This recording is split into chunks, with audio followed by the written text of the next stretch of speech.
Mengapa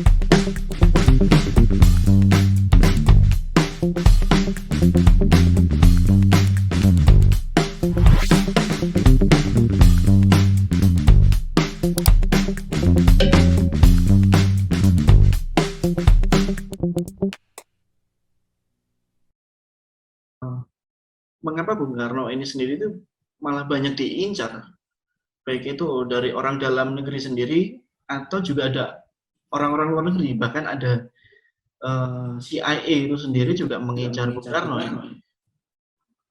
Jadi bisa dijelaskan Mbak, mengapa Bung Karno ini malah banyak diincar oleh banyak banyak orang ini untuk malah bisa diturunkan sebagai presiden gitu Pak? Upaya-upaya pembunuhan terhadap Bung Karno itu dilakukan beberapa kali gitu. Nah, menurut Bung Karno, menurut juga keterangan dari informasi intelijen yang diperoleh Bung Karno, bahwa itu didalangi oleh asing gitu. Jadi ada kepentingan CIA yang menurut cerita juga dari beberapa orang tokoh yang pernah belajar di Amerika Serikat, Bung Karno itu memang menjadi target gitu, target dari tokoh yang akan dihilangkan gitu. Tapi bukan hanya Bung Karno, juga ada tokoh lainnya juga yang diincar gitu. Misalnya ketika akan diselenggarakannya Konferensi Asia Afrika gitu. Jadi pemimpin dari Tiongkok itu pesawatnya itu ketika akan datang ke Jakarta itu meledak gitu.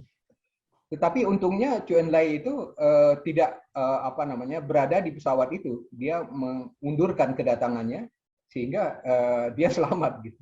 Tapi upaya-upaya semacam itu terjadi beberapa kali terhadap terhadap Soekarno. Oleh sebab itu, maka karena itulah dibentuk pasukan pengamanan presiden itu, Cakrabirawa itu untuk itu.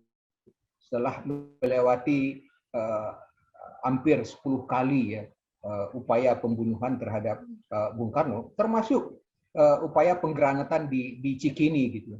Penggranatan di Cikini itu adalah ketika ada kegiatan dari anak-anak Bung Karno yang sekolah di sana seperti Megawati gitu, dan kemudian Bung Karno hadir di dalam acara di sekolah di Cikini itu, dan tempat itu dilempari bom gitu.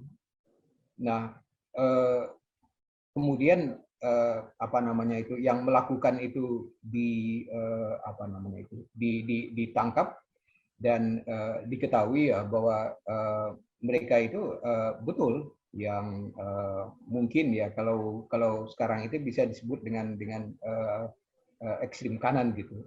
Entah itu juga dibantu oleh Amerika, itu kan ketika itu juga menjadi tanda tanya juga gitu. Oh, jadi tidak semua upaya pembunuhan Bung Karno itu tidak berasal dari Amerika, Pak ya? Yang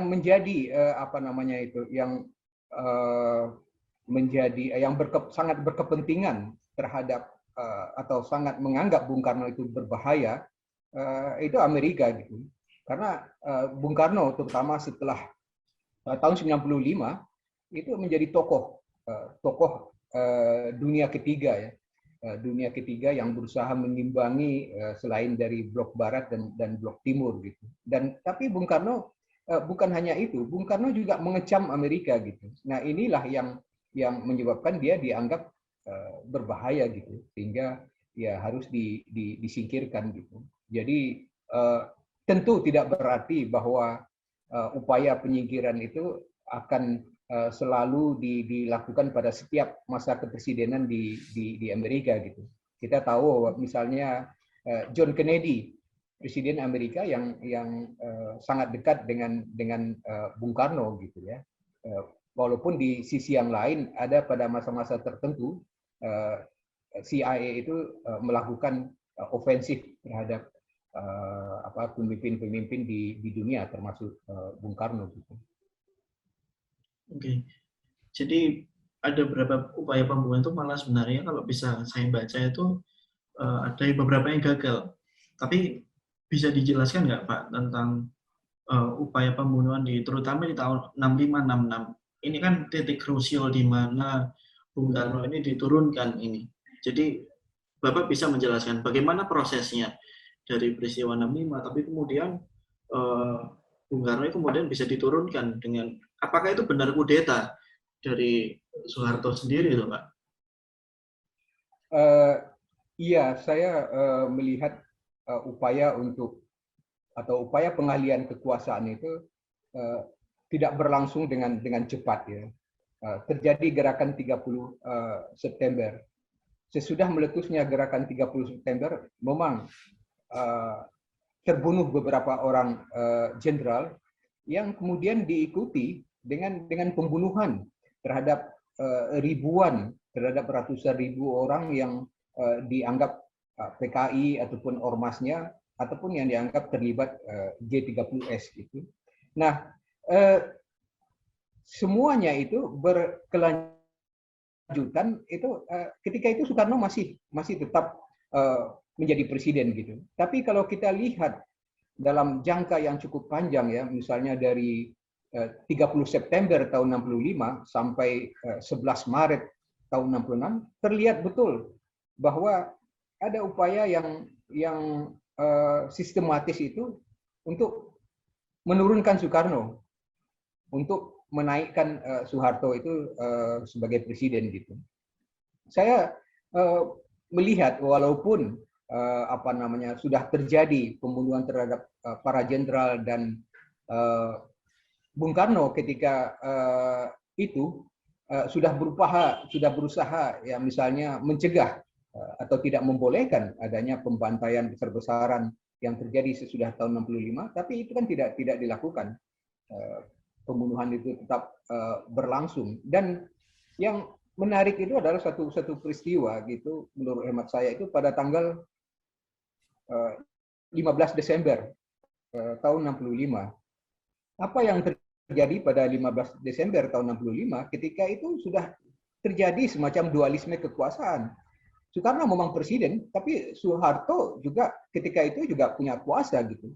Nah, pada tanggal 15 Desember tahun 65 itu ada rapat di Istana Cipanas, rapat yang dipimpin oleh Khairul Saleh, dihadiri oleh Ibnu Stowo dan lain-lain itu. Rapat itu antara lain membicarakan tentang nasionalisasi perusahaan asing gitu, termasuk perusahaan minyak asing.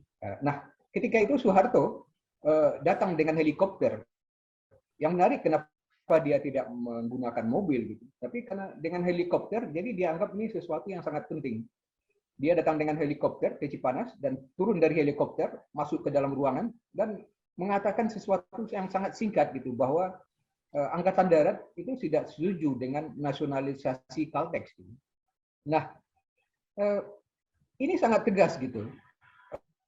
Caltex itu adalah punya Amerika. Dan Angkatan Darat itu tidak mau aset Amerika itu diganggu gitu. Nah, menjadi pertanyaan siapa yang menyuruh Soeharto untuk menyampaikan itu?